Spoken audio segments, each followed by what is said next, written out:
68% of Israeli startups taking legal and financial steps due to judicial overhaul, like withdrawing cash reserves, changing HQ location outside Israel, relocation of employees, and conducting layoffs.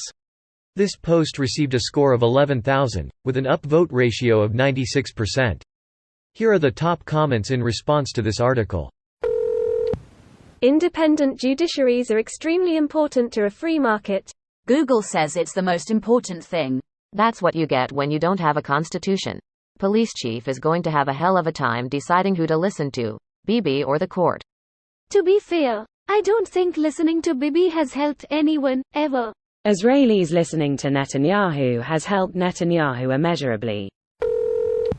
The fact that Netanyahu himself is currently facing criminal charges while he's messing with the judiciary makes this even more ridiculous. And no, I don't believe that those two things are not linked.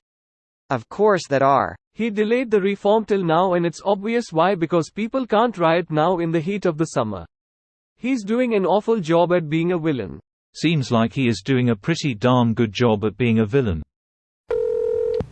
Between this, Brexit, and the Russian invasion of Ukraine, the 2010s and 20s will be known for countries that were fairly well off economically committing economic seppuku over basically dumb shit.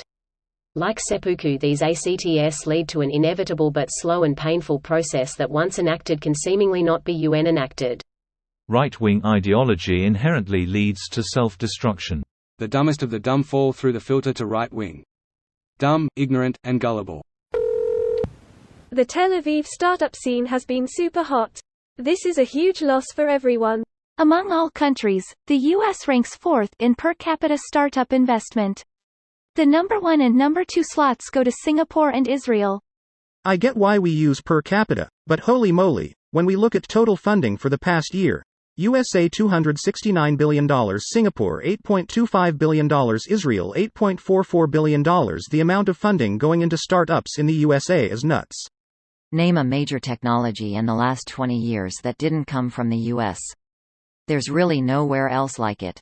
And if you are working in tech in Israel or Singapore, you're almost certainly working with American companies. They implemented a virtual machine in a vulnerable implementation of an image reader on iOS, which allowed them to execute anything they wanted on an iPhone, without the user even needing to open the message. I was floored at the ingenuity and capability of this tool. That's only the thing I heard about, the shit that's public. I don't even want to imagine what they can do that nobody knows about. If you think that Pegasus isn't receiving funding from nations outsourcing their security researching, you're delusional. The level of sophistication in the kinds of 0 days they produce is among the most impressive of any research group, public or private. Israeli startups are famous for their infosec prowess, and they're almost certainly in bed with the government. This video was automatically created by Reddit to speech. The article and comments in this video were selected from Reddit according to their upvotes, and any paraphrasing was performed by smmry.com, without any human intervention.